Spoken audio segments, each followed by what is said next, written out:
tidak connect ini antara capres ini ya, capres cawapres dengan tim. Ini bahaya sekali.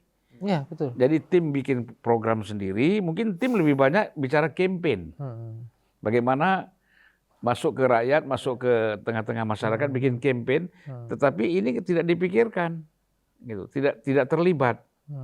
Kan kita lihat tadi kasusnya misalnya Pak Mahfud ya, itu case-nya di situ kita lihat. Iya, saya setuju Bang. Kalau overall ya Bang, performa Pak Mahfud ya untuk debat kali ini itu yang paling menyedihkan gitu ya. Ada banyak blunder lah ya dari debat yang mestinya dimaksimalkan sebagai debat gitu, punya strategi dan lain-lain, menjadi khotbah gitu misalnya begitu ya. Khotbah itu bagus, cuma kan tempatnya ada yang lebih bagus di forum debat gitu ya. Di khotbah itu bagus ya? Iya bagus, cuma nanti ada tempat yang lebih bagus mestinya. Nah, terus yang kedua Bang, strategi itu kuncinya. Jadi istilahnya tuh the right job, the wrong place. Yang kedua Bang, saya lanjut, itu perlu strategi serius gitu ya. Kita belum ngomong konten ya, strategi dulu. Karena apa? Debat ini kan dalam 6 sesi lah ya. Setiap sesi kan ada ritmenya, ya kan. Yang bisa dikontrol itu kan pertanyaan, bisa diprediksi ya. Itu pertanyaan yang mungkin muncul dari panelis. Itu bisa ditebak lah kemungkinannya, walaupun pasti. Nah yang tidak bisa ditebak 100% ini kan dari lawan debat.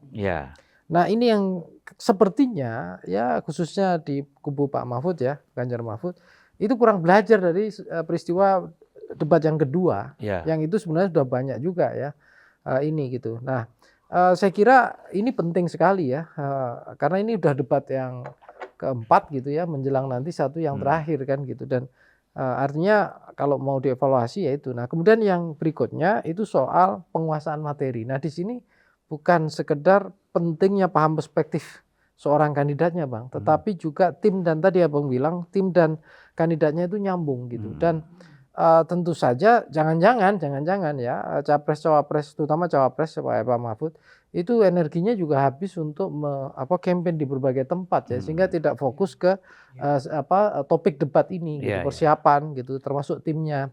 Dan ini saya kira juga karena ini debat kan, kalau Bang Ade ini juga mengajar komunikasi, sesuatu yang disampaikan dari tokoh ya, itu reversible, jadi nggak bisa ditarik ulang. Jadi itu yang diingat orang juga. Sebenarnya Pak Mahfud ini tadi saya lihat juga berusaha ya, misalnya dia menunjukkan perbedaan argumen antara Pak Jokowi sama Pak Prabowo di debat-debat sebelumnya, untuk mau mengkritik secara tidak langsung ke kubu Prabowo Gibran yang mendeklar sebagai kelanjutan pemerintahan Jokowi, tetapi strateginya saya lihat kurang mantap gitu loh. Mestinya argumen-argumennya itu bisa disusun lebih baik sebenarnya, ya retorikanya atau apapun gitu. Nah ini saya lihat kurang tajam. Jadi sebagai seorang kandidat cawapres, sekali lagi saya mungkin menyoroti untuk Pak Mahfud ya, style debatnya itu kurang terbangun. Kalau untuk mungkin argumen dalam berdebat secara hukum ya, kita bicara logika hukum, beliau sebagai hakim atau pernah juga itu oke, itu udah bagus. Tapi maksudnya dalam konteks tadi ini kan juga show-nya juga Bang, show-nya juga. Jadi kalau dalam konteks ini yang untuk konteks ada aspek action juga di sini. Iya betul. Itu dalam konteks sebagai show ya, yang daya tariknya juga diperhatikan oleh publik. Saya kira Gibran sama Caimin dapat momen di panggung debat ini.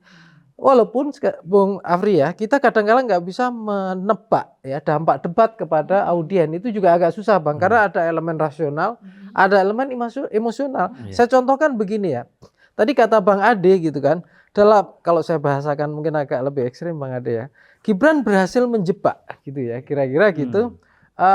Dengan pertanyaan-pertanyaan gitu ya, yang itu pertanyaan zaman now gitu ya, bukan zaman yang dulu, kira-kira gitu ya. Tadi kan kata terakhirnya zaman now ya.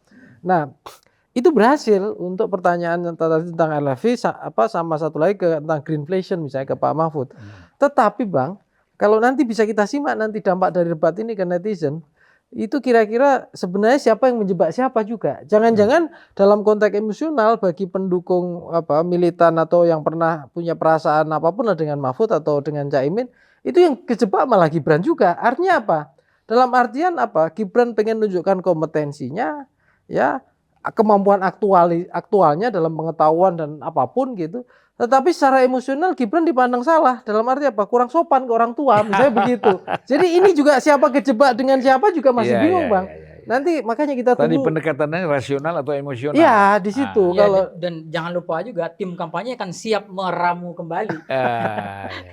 jadi ini saya kira masih ini ya, dan saya masih melihat ya, Bang, Pak, kita juga saya kira masyarakat kita itu makin concern ya dengan pemimpinnya ya. Sebenarnya kayak tadi itu konsistensi, leadership. Sebenarnya saya lihat ini terutama Pak Mahfud ya, Caimin relatif lumayan siap ya. Itu sebenarnya dia bisa mempertegas soal aspek leadershipnya misalnya. Dengan beberapa kata kunci yang menarik di penegasan-penegasan yang mendiferensiasikan dirinya. Gitu sebagai cawapres gitu. Bahkan sekalipun dulunya misalnya partai pengusungnya Ganjar Mahfud gitu atau Muhaimin Caimin juga Anies Muhaimin, di sana ada juga Nasdem, itu juga terkait dengan pemerintahan sekarang, itu mestinya tunjukkan keperbedaannya secara leadershipnya ke depannya dan termasuk solusi-solusinya. Sebenarnya kan pertanyaannya kan sederhana, Pak. Ada masalah ini gitu kan. Kondisi berkembangnya begini. Terus so what? Apa masalahnya? Cuma logika 3 ini. Nah, yang paling blunder gagal memanfaatkan waktu itu saya lihat Pak Mahfud. Jadi 2/3 itu untuk menganalisis. Ya. Sisanya kemudian habis untuk ininya nggak cukup. Nah, Itu bahasa halusnya analisis itu. Bahkan bercerita tentang apa yang pernah dialami. Pak, itu sebenarnya strategi yang kalau di retorika itu sebenarnya ada namanya apa? Pengen menunjukkan kompetensi dan karakter. Iya. Tapi itu kemasannya kurang tebal atau kurang sistematis. Sebenarnya itu. Jadi saya lihat memang persiapannya kurang maksimal lah kira-kira. Termasuk asumsi Abang tadi jangan-jangan nggak connect nih kan gitu. Nah, lebih parah lagi saya khawatir nih Bang Afri ini yang nanti kalau kita ada bikin survei itu saya berpikir dari kemarin ya, jangan-jangan satu putaran atau tidaknya itu ditentukan debat tadi sama tinggal satu debat terakhir ini Pak. Iya. Ya, dan kalau kita lihat gejala yang ketiga ini ngedrop gitu, nomor 03 performa debatnya dan efeknya misalnya contoh ya juga makin terpuruk. Ya, kita tahu kan kedekatan basis pemilih irisan pemilih Ganjar Mahfud ini dengan Prabowo Gibran kan ini saya ada di sana. Jangan-jangan migrasinya makin banyak. Wah, kalau itu ada yang minggu satu putaran makin jadi kenyataan kan. Debat ini ngeri-ngeri sedap juga Bang yang keempat ini sama yang nanti yang kelima nanti ya.